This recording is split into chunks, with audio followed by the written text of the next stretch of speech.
এই যে বিসমিল্লাহির রহমানির রহিম, পাতিল থেকে ভাত দেখছেন?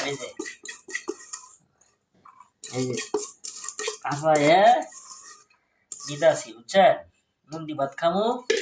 আপনার তো দাওয়ার ট দিদাছেন না বুঝছেন, অনেকদিন দাওয়ার টত পাই না, ভালো মন্দ কিছু খাইতেও পাই না বুঝছেন, মানে খুব ব্যারাস্তার মধ্যে বর্তমান আছি। হাই দেখেন ডাউল দিয়ে, তারপর আপনি এই যে মিষ্টি দিয়ে পাকায় আজকে খাওয়া বুঝছেন। সাথে কিন্তু আবার গরু গোস্ত আছে, দেখছেন কি ভাইবেন না? এই যে এটা আমি গরু গোস্ত মনে করি খাই,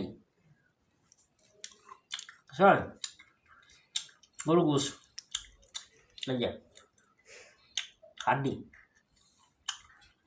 বুঝুন ভাই কি হাড্ডি? এটা হলো ডালচিনি, গরু গোস্ত মনে খাই। গরু গোস্ত খাইতে পারি না, ঠিক আছে, পয়সা নাই, ইনকাম নাই, ব্যবসা বাণিজ্য ঝামেলা আছি বর্তমান, দোয়া টোয়া কইরেন,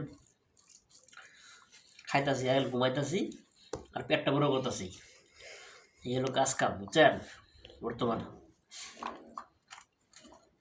দাওয়াত টাওয়াত দিয়েন বুঝছেন, দিন দাওয়াত টাওয়াত দেন না আপনারা বুঝছেন, দাওয়াত টাওয়াত দিয়েন, দিলে ভালো মতো খাইতে পারবেন, পেটটা শান্তি পাবেন। মরিচাম বুঝেন নাই, তাও মনে করুন না, দাওয়াত টাওয়াত খাইছিলাম বন্ধুর বাড়ি, আত্মীয় দাওয়াত টাওয়াত খাইছিলাম, ভালো মন্দ খাওয়াইছে, এটি কিন্তু থাকবো স্মৃতি হিসেবে বুঝছেন।